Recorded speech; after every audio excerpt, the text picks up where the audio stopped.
Hello guys, Shaima റഫീഖിൻ്റെ പുതിയൊരു വീഡിയോയിലേക്ക് എല്ലാവർക്കും സ്വാഗതം. ഇന്ന് നമ്മൾ ഉണ്ടാക്കുന്നത് പാനിപൂരിയാണ്. എളുപ്പത്തിൽ നമുക്ക് വീട്ടിൽ തന്നെ തയ്യാറാക്കിയെടുക്കാൻ പറ്റും. അപ്പോൾ നമുക്ക് പാനിപൂരി എങ്ങനെ തയ്യാറാക്കാം എന്നുള്ള റെസിപ്പിയിലേക്ക് പോകാം. ആദ്യം തന്നെ ഞാൻ എടുത്തിട്ടുള്ളത് 4 പൊട്ടോട്ടയാണ്. 4 പൊട്ടോട്ട നമുക്ക് വേവിക്കേണ്ടതുണ്ട്. അതിനായി ഞാൻ എടുക്കുന്നത് ഈ കുക്കറാണ്. ഈ ഒരു കുക്കറിൽ നമ്മൾ പൊട്ടോട്ട കട്ട് ചെയ്തിട്ട് നല്ലോണം വൃത്തിയാക്കി കട്ട് ചെയ്ത് നമുക്ക് ഇതിലേക്ക് ഇട്ട് കൊടുക്കാം. അങ്ങനെ വൃത്തിയാക്കി കട്ട് ചെയ്തിട്ട് നമുക്ക് ഇതിലേക്ക് ഇട്ട് കൊടുത്തിട്ടുണ്ട്. ഇനി നമുക്ക് ഇതിലേക്ക് ആവശ്യമായിട്ടുള്ള വെള്ളം ചേർക്കാം. അതിനായി ഞാൻ എടുക്കുന്നത് 2 കപ്പ് വെള്ളമാണ്. അങ്ങനെ 2 കപ്പ് വെള്ളം ഞാൻ ചേർത്തിട്ടുണ്ട്. ശേഷം നമുക്ക് ആവശ്യമായിട്ടുള്ള ഉപ്പ് ഇതിലേക്ക് ഇടാം. ഞാനിവിടെ 1 ടീസ്പൂൺ ഉപ്പ് ഇട്ടിട്ടുണ്ട്. അതേപോലെ ഒരു 1/4 ടീസ്പൂൺ നമുക്ക് മഞ്ഞൾപ്പൊടി ഇട്ട് കൊടുക്കാം, അതും ഇട്ടിട്ടുണ്ട്. ഇനി നമുക്ക് കുക്കർ അടച്ച് വെച്ച് സ്റ്റൗവിൽ വെക്കാം. ഏകദേശം 4 വിസിലാണ് നമുക്ക് പൊട്ടോട്ട വേവാൻ എടുക്കുന്നത്. അങ്ങനെ 4 വിസിലിന് ശേഷം നമുക്ക് സ്റ്റൗ ഓഫ് ചെയ്യാം. അങ്ങനെ സ്റ്റൗ ഓഫ് ചെയ്തിട്ടുണ്ട്. ഇനി നമുക്ക് വെള്ളമൊക്കെ ഊറ്റിയെടുത്തിട്ട് പൊട്ടോട്ടയുടെ തൊലിയൊക്കെ കളഞ്ഞ് വൃത്തിയാക്കി എടുക്കാം.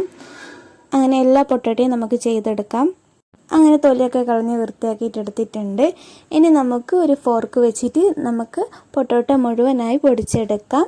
അങ്ങനെ ഫോർക്ക് വെച്ചിട്ട് നന്നായി തന്നെ പൊടിച്ചെടുക്കാം. അങ്ങനെ മുഴുവനായി നമ്മൾ പൊടിച്ചെടുത്ത് ഇങ്ങനെ മിക്സ് ചെയ്തിട്ടുണ്ട് ഫോർക്ക് വെച്ചിട്ട്. ഇനി നമുക്കിതിലേക്ക് ആവശ്യമായിട്ടുള്ളത് സവാളയാണ്. ഞാനിവിടെ 1 സവാള ചെറുതായി അരിഞ്ഞത് ഇത്രയും എടുത്തിട്ടുണ്ട്. നന്നായി ചെറുതായി അരിഞ്ഞെടുത്തിട്ടുള്ളതാണ്. അങ്ങനെ മുഴുവനായി നമ്മൾ ഇതിലേക്ക് ഇട്ടിട്ടുണ്ട്. അടുത്തതായി നമുക്കിതിലേക്ക് ആവശ്യമായിട്ടുള്ളത് ഉപ്പാണ്. ഏകദേശം ഒരു 1/2 ടീസ്പൂൺ നമുക്ക് ഉപ്പ് ഇട്ട് കൊടുക്കാം. പിന്നെ നമുക്ക് ആവശ്യത്തിനായിട്ടുള്ളത് ഗരം മസാലയാണ്. അത് ഞാൻ എടുത്തിട്ടുള്ളത് ഒരു 1/2 ടീസ്പൂണാണ്. അങ്ങനെ അതും ഇട്ടിട്ടുണ്ട്. ഇനി നമുക്ക് നന്നായി മിക്സ് ചെയ്താൽ നമ്മുടെ മസാല റെഡിയായി കഴിഞ്ഞു. അങ്ങനെ നമുക്ക് ഫോർക്ക് വെച്ചിട്ട് നന്നായി ഇതേപോലെ മിക്സ് ചെയ്യാം. അപ്പോൾ നമ്മുടെ പാനിപൂരിക്ക് ഇടുന്ന മസാല തയ്യാറായിട്ടുണ്ട്. ഇനി നമുക്ക് അടുത്തതായി നമ്മൾ ചെയ്യുന്നത് പൂരി തയ്യാറാക്കിയെടുക്കാം. അതിനായി ഈ ഒരു പാക്കറ്റാണ് എടുത്തിട്ടുള്ളത്. ഇതിലുള്ള ഓരോ പൂരി എടുത്ത് നമുക്ക് ചൂടായി വരുന്ന എണ്ണയിലേക്ക് ഇട്ട് കൊടുക്കാം. അങ്ങനെ കുറച്ച് നമ്മൾ ഇട്ട് കഴിഞ്ഞപ്പോൾ നല്ലോണം ഇത് പൊങ്ങി വരും. കാണുന്ന പോലെ നന്നായി പൂരി ഇങ്ങനെ പൊങ്ങി വന്നിട്ടുണ്ട്. അപ്പോൾ നമ്മുടെ പാനിപൂരിക്ക് ആവശ്യമായിട്ടുള്ള പൂരി ഇവിടെ തയ്യാറായിരിക്കുകയാണ്. അങ്ങനെ നമ്മൾ നന്നായി പൊങ്ങി വന്ന് പൂരി നമ്മൾ എടുത്ത് നമ്മൾ മാറ്റാം. പൂരി തയ്യാറാക്കാൻ വളരെ എളുപ്പമാണ്. ചൂടായി വരുന്ന എണ്ണയിലേക്ക് പെട്ടെന്ന് ഇട്ടാൽ തന്നെ ഇങ്ങനെ പൊങ്ങി വരും. അങ്ങനെ നമ്മുടെ പൂരി ഇവിടെ റെഡിയായിരിക്കുകയാണ്. നല്ല രസമുണ്ട് കേട്ടോ, കാണുമ്പോൾ തന്നെ നിങ്ങൾക്ക് മനസ്സിലാവാം. അങ്ങനെ നമുക്ക് വീണ്ടും പൂരി എത്രയാണോ നമുക്ക് പൂരി ആവശ്യമായിട്ട് വരുന്നത് അതിനനുസരിച്ച് നമുക്ക് പൂരി ഉണ്ടാക്കാം. അങ്ങനെ പൂരി തയ്യാറായി കഴിഞ്ഞു. ഇനി നമുക്ക് പാനി തയ്യാറാക്കാം. അതിനായി ഈ ഒരു പാക്കറ്റാണ് എടുത്തിട്ടുള്ളത്. ഈ പാക്കറ്റിൽ നിന്ന് നമുക്ക് ആവശ്യത്തിനനുസരിച്ചിട്ടുള്ള പാനി തയ്യാറാക്കിയെടുക്കാം. അതിനായി ഞാൻ എടുക്കുന്നത് ഈ ഒരു ബൗളാണ്. ഈ ഒരു ബൗളിലേക്ക് ഞാൻ ആവശ്യത്തിനനുസരിച്ചിട്ടുള്ള പാനിപ്പൂരി മസാല ഇവിടേക്ക് ഇടുകയാണ്. അങ്ങനെ നമുക്ക് എത്രയാണ് പാനി ആവശ്യമായി വരുന്നത് അതിനനുസരിച്ച് ഇട്ടാൽ മതിയാവും. അങ്ങനെ ഇതിലേക്ക് വേറെ ഒന്നും ചേർക്കേണ്ട ആവശ്യമില്ല. വെള്ളം മാത്രം ഇട്ടാൽ മതി. ഈ പൗഡറിലേക്ക് നമുക്ക് വെള്ളം ഒഴിച്ചു കൊടുത്താൽ മതി.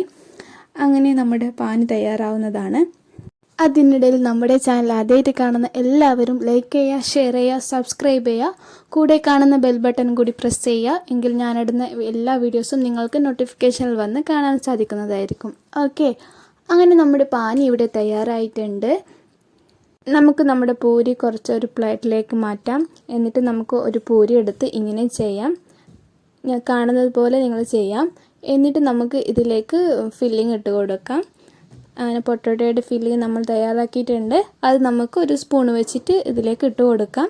നമുക്ക് എത്രയാണ് ആവശ്യം വരുന്നത് അതനുസരിച്ച് ഇടാം. കുറച്ചിട്ടാൽ മതിയാവും. അങ്ങനെ ഇട്ടിട്ടുണ്ട്. എന്നിട്ട് നമുക്ക് പാനിയിൽ മുക്കി കഴിക്കാം. അങ്ങനെ നമുക്ക് എല്ലാ പൂരിയും അങ്ങനെ തന്നെ ചെയ്തെടുക്കാം. ഇതാണ് നമ്മുടെ ഫൈനൽ ലുക്ക്. നല്ല ടേസ്റ്റാണ്. വളരെ എളുപ്പത്തിൽ നമുക്ക് പെട്ടെന്ന് തയ്യാറാക്കിയെടുക്കാൻ പറ്റും. നിങ്ങളിത് ഉറപ്പായും ട്രൈ ചെയ്യണം. ട്രൈ ചെയ്ത് എനിക്ക് ഫീഡ്ബാക്ക് കമൻറ്റിലൂടെ അറിയിക്കുകയും വേണം. അപ്പോൾ എൻ്റെ വീഡിയോ നിങ്ങൾക്ക് എല്ലാവർക്കും ഇഷ്ടമായെന്ന് വിചാരിക്കുന്നു. അടുത്തൊരു പുതിയ വീഡിയോയുമായി നിങ്ങളുടെ സ്വന്തം ഷൈമ റഫീഖ് ഉടനെ വരുന്നതായിരിക്കും. Thank you for watching. Bye guys.